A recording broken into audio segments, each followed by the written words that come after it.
কতটুকু অংশ আসলে শিক্ষার্থীদের অংশগ্রহণ ছিল এবং দেশের কোন কোন জায়গায় শিক্ষার্থী ছিলেন আর শিক্ষার্থীদের পেছনে কারা ছিল সেটা আগে নিরূপণ করতে হবে। আর শিক্ষার্থীর সংখ্যাটাকে সেটা ধার্য করার জন্য আমাদের আসলে শিক্ষা প্রতিষ্ঠানসমূহ খোলার পরে এবং তার আগেই আমরা একটা অ্যাসেসমেন্ট করছি। তবে আমরা যেটা এখন দেখছি যে কিছুটা আছে তথ্য, কিছুটা আছে অপতথ্য, কিছুটা আপনার গুজব।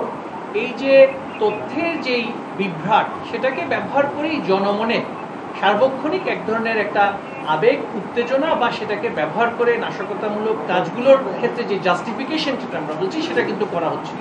সুতরাং এই পরিস্থিতি বর্তমানে সেটা পরিবর্তন হওয়ার পরেই আমাদের পক্ষে সঠিকভাবে নিরূপণ করা সম্ভব হবে আসলে কারা কারা শিক্ষার্থী ছিলেন এবং শিক্ষার্থী কোন কোন প্রতিষ্ঠানের ছিলেন।